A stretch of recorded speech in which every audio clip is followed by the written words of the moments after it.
Con altas probabilidades de lluvia, sobre todo por la tarde, y una máxima que llegará a 25.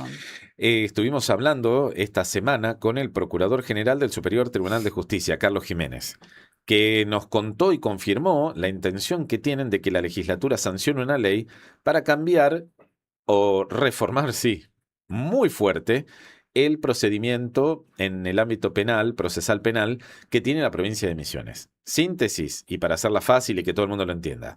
Hoy un caso lo dirige en la investigación un juez, lo que proponen ahora es que lo hagan los fiscales. ¿Mm? Y en el transcurso de esa charla dijo, nosotros invitamos al Colegio de Abogados de Misiones para que opine sobre este tema, que son los actores del sistema y sobre todo con los que más articulan la actividad. Nos sorprendió por dos razones. Primero, porque venía una relación bastante tensa entre el Superior Tribunal de Justicia y el Colegio de Abogados. Y en segundo lugar, qué bueno que no esperaron al debate legislativo, sino ya en el armado del proyecto. Veremos qué opinión tienen y sobre todo qué aportes quieren hacer desde el Colegio de Abogados. Por eso está el doctor Antonio López Forastier, el presidente del Colegio de Abogados de Misiones, aquí con nosotros. Doctor, bienvenido. ¿Cómo le va? Muy buenos días, Laureano, ¿cómo están? Buen Un día. gusto. A ver, ¿lo sorprendió la convocatoria? Lo primero que quiero saber. No es una sorpresa porque ya lo veníamos charlando. Esto es muy necesario para la provincia. Entendemos que la iniciativa es correcta, la orientación de la decisión es correcta. Recordemos que Misiones es una de las 4 provincias que todavía no ha adecuado su procedimiento hacia el régimen acusatorio o adversarial, como se denomina. ¿Sí?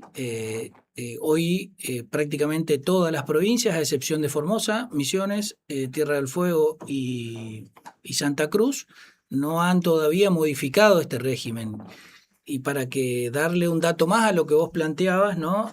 Lo que se crea aquí es la acción penal, el impulso recae sobre el fiscal, la investigación recae sobre el fiscal y aparece la figura del juez de garantías, que por ahí lo escuchamos mucho en los medios nacionales porque ya rige en ese ámbito, donde el juez lo que garantiza es que esa contienda entre un acusador, que es el fiscal, y un acusado, que está defendido por un profesional del derecho, sea equilibrada, y ese juez es ajeno a la investigación, no tiene la obligación de investigar y tiene solamente la obligación de velar porque las garantías de ese proceso se cumplan. Y cuando hablo de garantías me refiero a una serie de derechos indispensables para que una persona pueda ser condenada básicamente.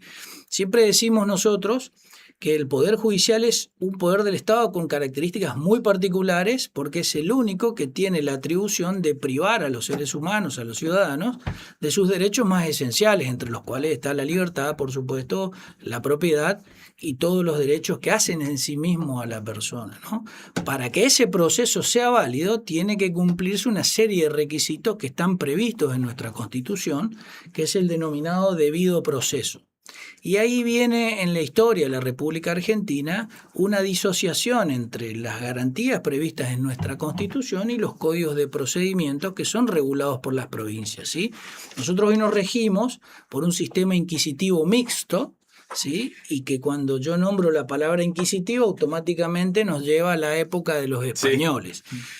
La característica que tiene la República Argentina es que nuestra Constitución tiene una fuerte influencia anglosajona y sobre todo el derecho norteamericano, donde es un proceso garantista con procesos acusatorios adversariales. ¿Qué ha ocurrido en la República Argentina? Luego de la sanción de nuestra Constitución, las provincias fueron legislando, heredando procedimientos del derecho español que a su vez tenían una influencia del sistema inquisitivo, donde el mismo juez que decide allanar es el mismo que decide detener y es el mismo que debe luego determinar si una persona es o no procesada, y recae sobre todo en todo el proceso y toda la investigación sobre una persona. Eso desde el punto de vista constitucional es claramente transgrede a los principios básicos de un proceso. Es por ese motivo que todas las provincias fueron adecuando. De hecho, lo habrán comentado ustedes, en marzo debía ingresar en el ámbito del Código Procesal Penal Federal en la provincia de Misiones. Desde el 2019 se viene aplicando ya en Salta y Jujuy, se ha extendido a partir de ahora a todo, entrará en agosto en vigencia en la provincia de Misiones, donde el juez es prácticamente un espectador de la contienda que se da entre el acusado y el acusador, que es el Ministerio Fiscal, y lo que trata es de que las reglas sean equivalentes y se respete el debido proceso. Que el juez no sea el director de la investigación. ¿Le facilita, le asegura a el caso una mayor independencia, que no esté sesgado? Absolutamente, absolutamente, y ese es el cuestionamiento. ¿Cómo puede ser que la misma persona que me investiga sea la que me juzgue? ¿No? Porque claramente tiene el peso de la responsabilidad de resolver el caso. Muchas veces vemos que se habla del chivo expiatorio, que se ve muy... Bueno, eso tiene que ver cuando se utilizaba ese sistema. Hoy el sistema pasaría a ser más parecido como los vemos en las series de televisión, donde el fiscal acude al juez a solicitarle las órdenes de allanamiento, las órdenes de detención, y le solicita que el juez determine eso, quien desde su despacho y sin tener una obligación de investigación decide si hay elementos suficientes o no para hacer los allanamientos, para restringir estos derechos de los que yo me refería, ¿no? Y eso es muy importante destacar, porque para que un acto judicial sea válido plenamente, debe necesariamente cumplirse ciertas reglas que yo decía se denominan el debido proceso, y entre las cuales está el derecho de defensa, que es el derecho más elemental que puede tener una persona sometida a un proceso. Bueno, para garantizar ese derecho de defensa no solo se le debe dar un abogado independiente de su confianza que pueda ejercer esas garantías, sino también un juez imparcial que es ajeno a la investigación, ¿sí? Que está en su despacho y que no tiene por qué tener sobre su responsabilidad la investigación. Solo la legalidad es la responsabilidad del juez. El juez pasaría a controlar la legalidad del proceso, de que ese equilibrio de garantías en la acusación se mantenga. Y eso es hacia lo que propende esta reforma que ha anunciado el Procurador General. Bien, Máximo. Doctor, ¿y usted cree, le parece que los jueces y fiscales de Misiones están preparados para esta reforma? Sí, yo creo que sí. Por supuesto que ya lo ha adelantado también el procurador, lo poco que hemos charlado, y en semanas próximas empiezan las reuniones formales. Se prevé una etapa, digamos, de lo que sería la sanción en sí misma de un código procesal, una etapa de aplicación por circunscripciones, ¿no? Esto no entraría de golpe a regir porque hay que hacer modificaciones. De hecho, entiendo que... Se habla de etapas a 5 años. Por eso fue la publicación del procurador al afirmar que están relevando medios, mecanismos. Por eso la misma Nación viene aplicando por etapas para garantizar, porque eso implica una forma nueva de ejercer la justicia. Hoy, recordemos, los juzgados de instrucción concentran la mayor cantidad de personal, y hoy, si bien la acción es impulsada por el fiscal, la investigación está a cargo del juez, ¿sí? Sí. Jiménez admite que está colapsada la justicia penal. Es que, bueno, esto lo venimos charlando hace rato, y yo te he comentado en otras oportunidades, ¿no? Nuestra comparativa con otras circunscripciones vecinas, y estamos realmente atrasados, no solo en cuanto a procedimientos, sino en cuanto a recursos. Recordemos que Misiones tiene 4 tribunales orales para toda la provincia, cuando Resistencia tiene 7, más 7 juzgados de ejecución. Es decir, Resistencia hace la misma labor con la misma cantidad de, Chaco completo, con la misma cantidad, con 14 juzgados, cuando Misiones lo hace con 4, ¿no? Bueno, entonces, también hay una cuestión cuantitativa que va a tener que ser abordada, pero bueno, entendemos que es el camino correcto, no solo para adecuar nuestros procedimientos a los preceptos constitucionales, sino también para dar una verdadera garantía a quien se encuentre sometido a un proceso en calidad de acusado, ¿no? Bien. Evelyn. Antonio, hablabas de reuniones y diferentes procesos que vienen dentro de esta reforma para implementarla de manera completa, pero si hablamos en cuanto a tiempo, ¿cuándo sería efectiva? Bueno, mira, eso dependerá del grado de consenso que haya, pero lo habitual es consensuar un anteproyecto. Ese anteproyecto se presenta a la legislatura, que lo presentará seguramente el Procurador General, con ciertos consensos técnicos que son los más importantes, para luego construir los consensos, digamos, de tipo legislativo, ¿no?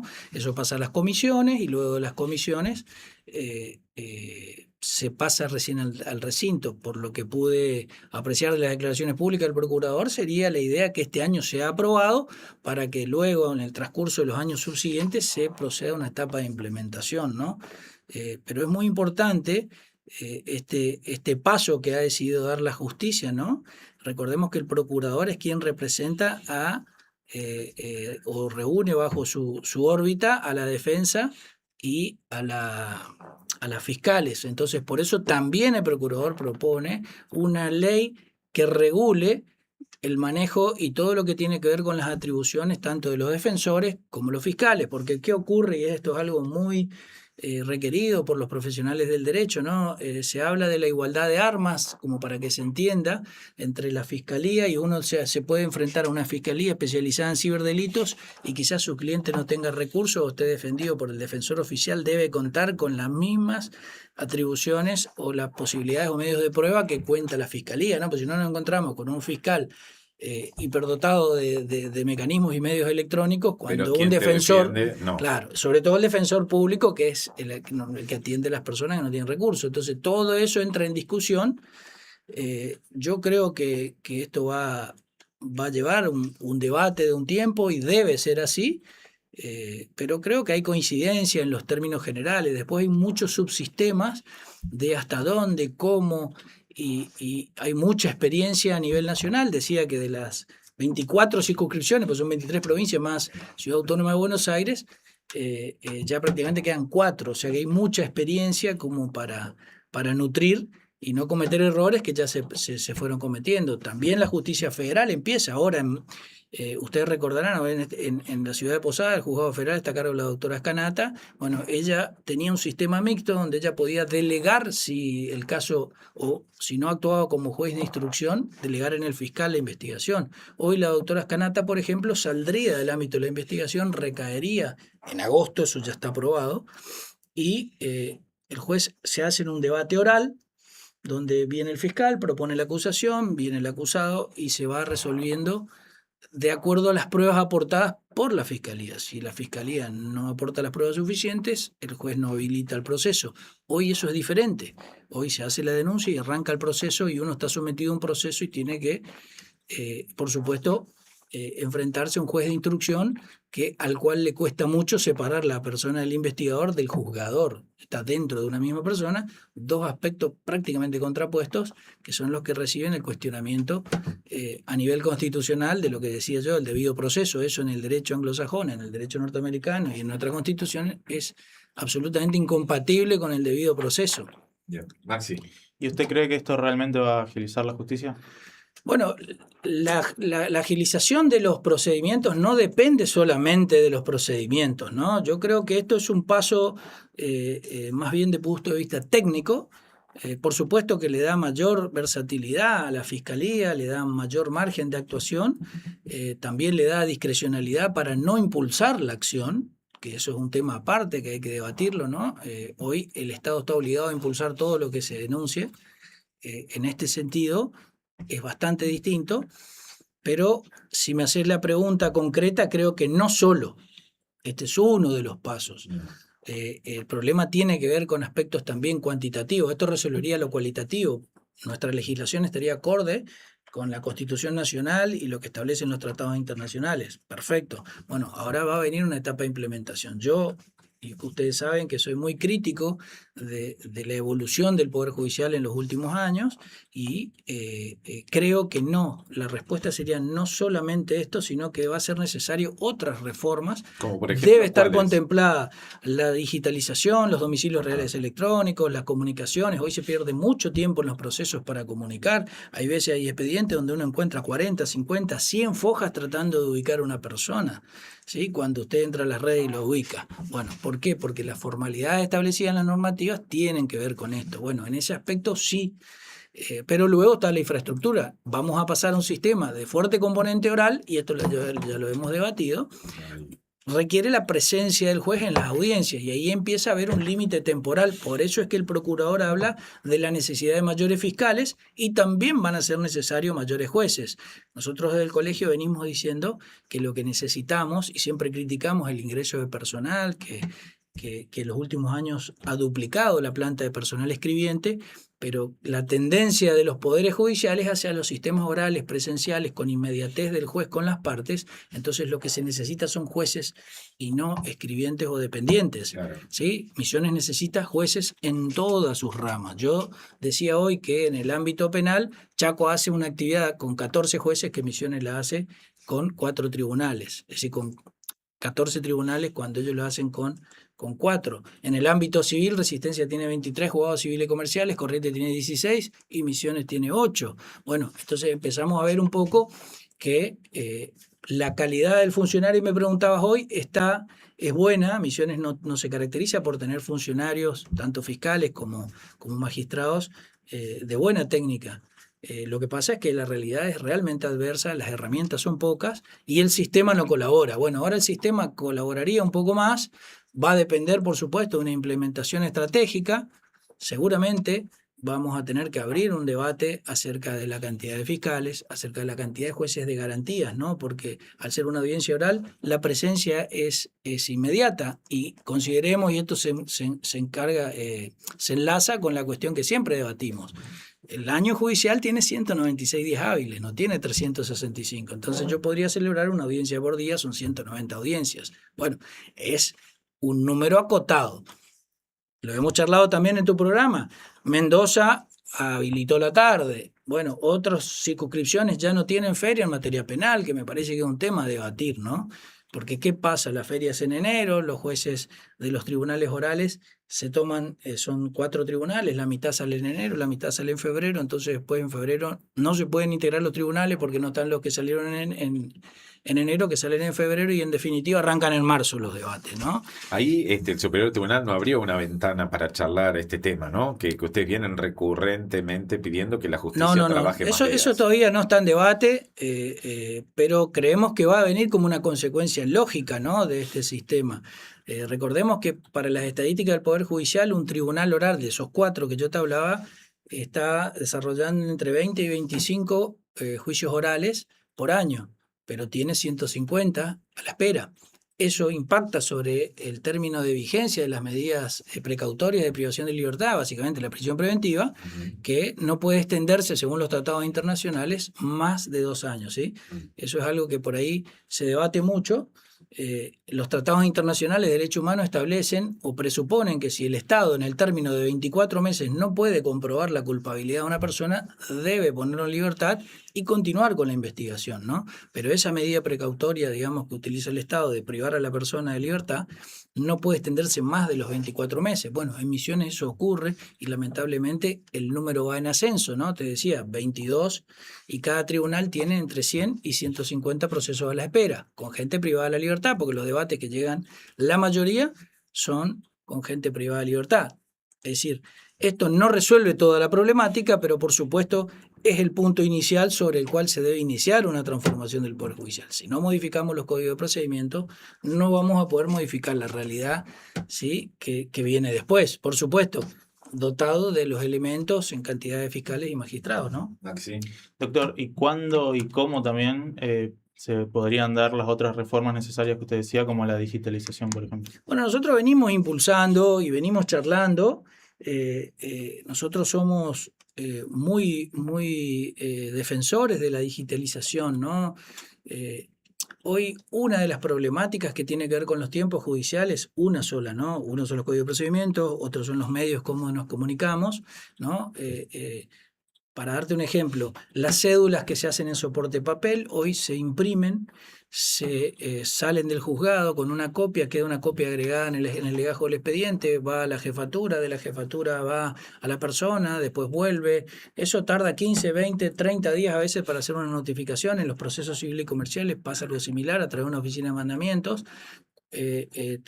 Un oficial de justicia podrá hacer en un día 15 cédulas, 10 cédulas. Bueno, con una cédula electrónica nosotros podemos notificar a 50 personas con un personal, ¿sí?, en un día. Entonces la ecuación costo-beneficio es absolutamente abrumadora y hoy todo el mundo se maneja de esa manera. Es decir, la gente también desea que sea así, ¿no? Hoy tenemos domicilio real electrónico para la municipalidad, para rentas, para FIP, para todo lo que se nos ocurra, tenemos hasta para el colegio de los chicos, y la justicia, siendo un poder del Estado, todavía no tiene un portal de comunicación electrónico con sus ciudadanos, ¿no? El Estado Nacional lo tiene, que es Mi Argentina. A través de Mi Argentina uno puede hacer todos los trámites, puede ver su certificado de vacunación. Bueno, lo mismo debe hacer la justicia también. Por eso celebramos estas iniciativas que traen un poco una nueva impronta, una nueva generación que está impulsando otros cambios. Yo hablé en otras oportunidades de que uno de los problemas tenía que ver con la cuestión generacional, ¿no? Por ahí los que venimos con otra impronta ya venimos más digitalizados y más adeptos. Ni hablar de las personas que vienen por debajo, ¿no? Que ya pretenden, ¿no? Esta cuestión. Muchas veces se dan inconvenientes donde no se puede ubicar a una persona porque el domicilio que tiene el documento no es el domicilio donde ella vive. Bueno, todo eso se soluciona con los domicilios electrónicos. Entonces uno puede resolver en días procesos que duran años. Jiménez decía que, bueno, los proyectos van a entrar este año, que esperan que se implementen en 2027, si todo va bien. Ahora, tantos cambios para hacer, ¿hay chance en un año, pongámonos un año en adelante? Yo creo que en el 2027 podría, si se aprobara la legislación en el 2026, durante el 2027 se podría implementar, y él lo ha anticipado, el procurador, que lo haría en la quinta circunscripción. Y en la cuarta. Y en la las dos. cuarta, exactamente. Sí. Nosotros tenemos 5 circunscripciones. La más fuerte, por supuesto, es la ciudad de Posadas. Que va a quedar por último. Claro.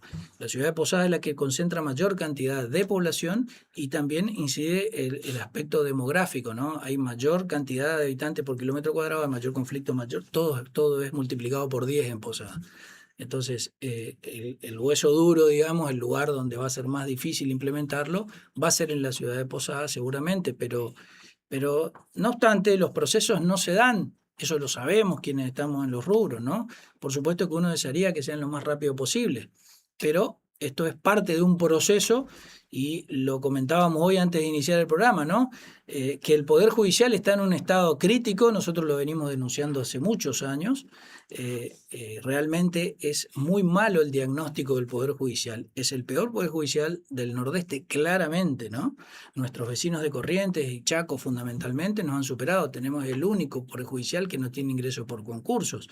Entonces, en materia de transparencia también hay deudas. Bueno, esto es un buen comienzo para empezar esa transformación hacia cara de la sociedad, y ahí viene también la que todavía no trascendió, si se va a incorporar o no lo que tiene que ver con el juicio por jurados, ¿no?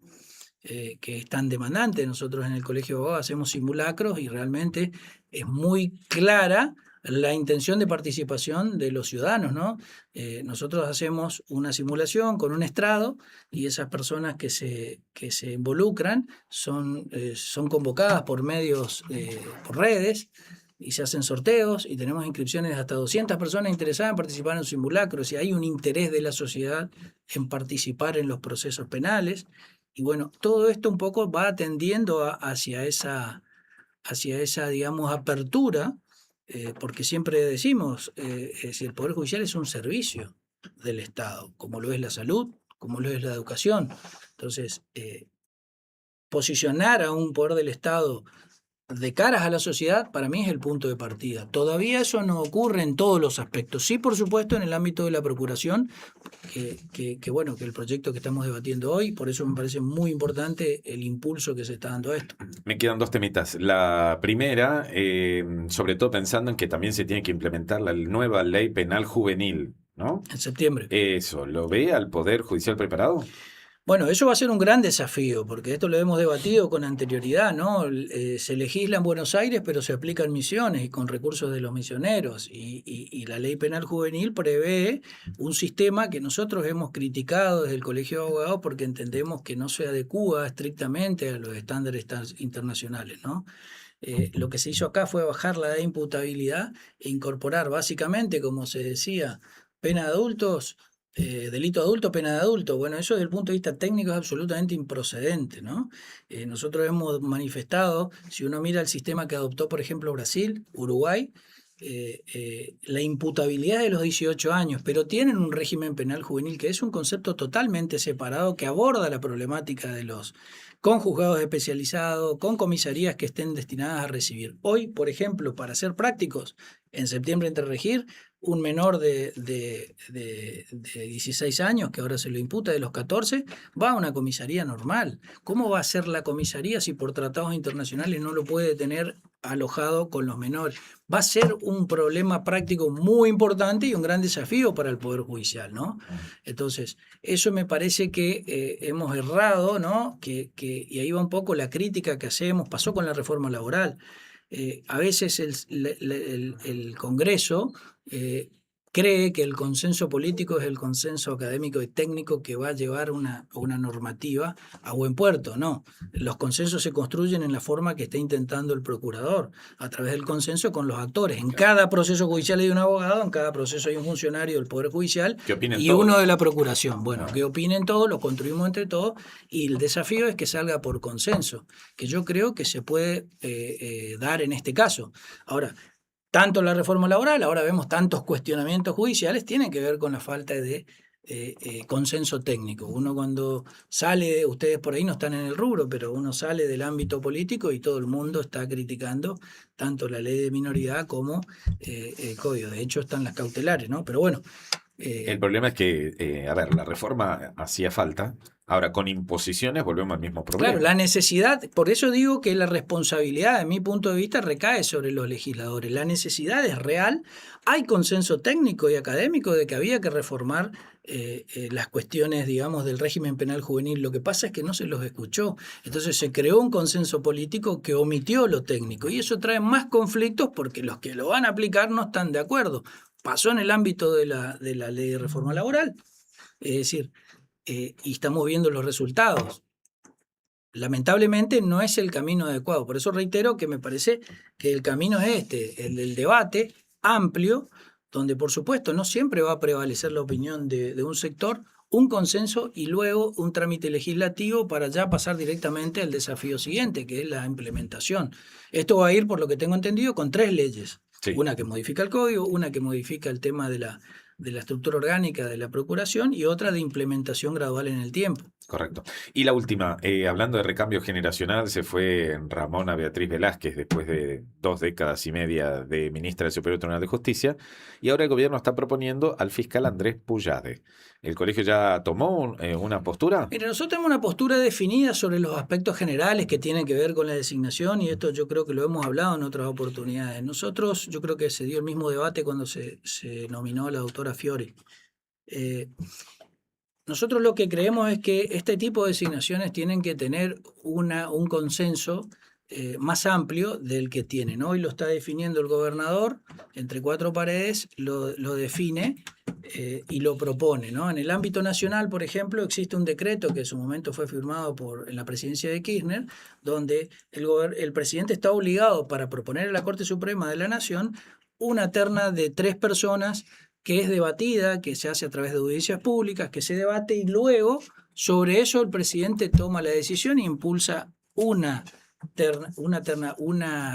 nominación. Sí. Bueno, nosotros creemos que ese sería el trámite adecuado, sobre todo para un cargo que es prácticamente de por vida, ¿no? Hasta los 75 años, como mínimo, vamos a tener a una persona en el Superior Tribunal. En particular, no tenemos objeciones personales respecto a un determinado profesional u otro. Simplemente nos parece que eso debe ser y tiene que ver con esta discusión que sosteníamos de una justicia de caras a la sociedad donde se debata públicamente, será el profesor universitario, será un perfil judicial, será un abogado de la matrícula. Nosotros creemos muy importante que quien está del otro lado del mostrador también esté representado. Y fíjate vos que el último abogado reconocido como litigante por nosotros que fue el doctor Mario de Castelli. Él fue su designación fue muy apoyada porque él era un hombre de la actividad privada que pasó a aportar su conocimiento. Bueno, nos parece que la próxima debería ir por ese sentido, un poco más amplio, donde esté propuesta una persona del sector privado, donde esté propuesta una del ámbito académico, una del ámbito judicial, y de acuerdo a las necesidades, ¿no? También es necesario rediscutir la función del Poder Judicial y sobre todo el Superior Tribunal de Justicia, ¿no? Que tarda como promedio entre 3 a 7 años para dictar una sentencia, y dicta 80 sentencias al año, cuando un juez de primera instancia está dictando 200 a 400. ¿Sí? El sistema del Poder Judicial se va deteriorando a medida que va subiendo el escalafón. En la primera instancia, un juez resuelve entre 300 y 400 causas al año, un juez de cámara ya resuelve 200, pero son 2 jueces, el superior son 9 y resuelven 80. Un tercio, Claro. en definitiva. Bueno, por ejemplo, Brasil tiene sistema por cámaras, Sí. donde los 9 miembros, uno se sortea, te tocan 3 para la parte penal, para el recurso. Hemos visto en distintos medios que son 2 o 3 jueces nomás los que intervienen, pero el miembro es de 9 o de más. Bueno, también es necesario eso a futuro rediscutirlo, ¿no? Porque tenemos un sistema que, yo lo he dicho en otras oportunidades, viene con un atraso importante en relación al resto de los servicios de la provincia, ¿no? Nosotros los misioneros nos reconocemos como una provincia innovadora, que estamos a la punta en materia de salud. Hubo transformaciones, en parte es un poco relato, en parte es un poco realidad, pero vamos apuntando hacia eso, ¿no? En el ámbito del Poder Judicial ni siquiera teníamos un norte, ni tenemos un norte a futuro que nos permita suponer que vamos a llegar a ese punto, ¿no? Entonces, yo digo que el Poder Judicial es el servicio que menos evolucionó respecto de los otros, y por eso en aquella entrevista que me hiciste, donde yo decía que el Poder Judicial tiene un atraso de 20 años, ¿no? Que es una metáfora que tiene que ver con que los que ejercemos la profesión hace más de 20 años nos reconocemos con los mismos tribunales que hace 20 años. Exacto. Y la cantidad de juzgados que tiene Resistencia, la que tenemos nosotros, te grafica eso.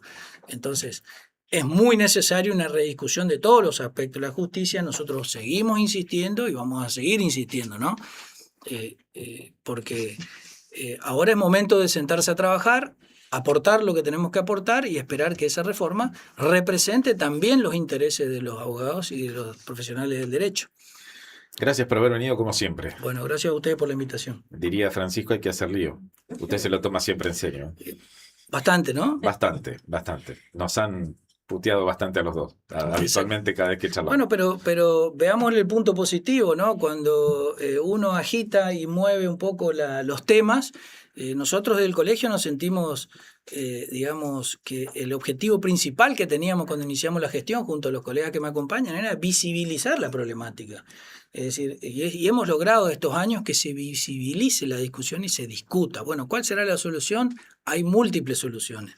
Nosotros tenemos nuestra idea, pero hemos logrado visibilizar, y en gran parte gracias al aporte no solo de Laureano, sino también de muchos otros periodistas, ¿no? Que eso siempre estamos muy agradecidos con Laureano, que nos dio visibilidad siempre en todas las etapas, y sobre todo al principio, cuando era un poquito más difícil expresar la disconformidad, ¿no?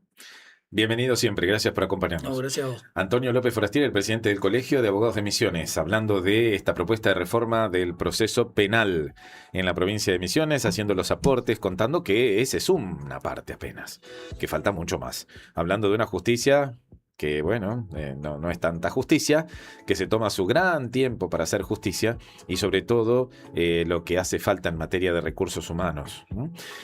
Mucho por hacer, un gran desafío, no solo con esto, sino también con la ley penal juvenil de la que hablábamos recién, y también opinando y ya sentando postura sobre la candidatura que envió el pliego a la legislatura y que va a empezar a tratarse el 1 de mayo, de Andrés Poullade para integrar el Superior Tribunal de Justicia, este fiscal que actualmente es parte del Ministerio Público y que Pasalacua lo propone para reemplazar a Ramona Velázquez. Después de la pausa nos metemos en la gimnasia, porque tenemos una representante misionera que va al Nacional, que es la única misionera en el equipo que quiere ir al Mundial de Gimnasia Aeróbica. Enseguida con nosotros, Abril Leguizamón. Ya volvemos.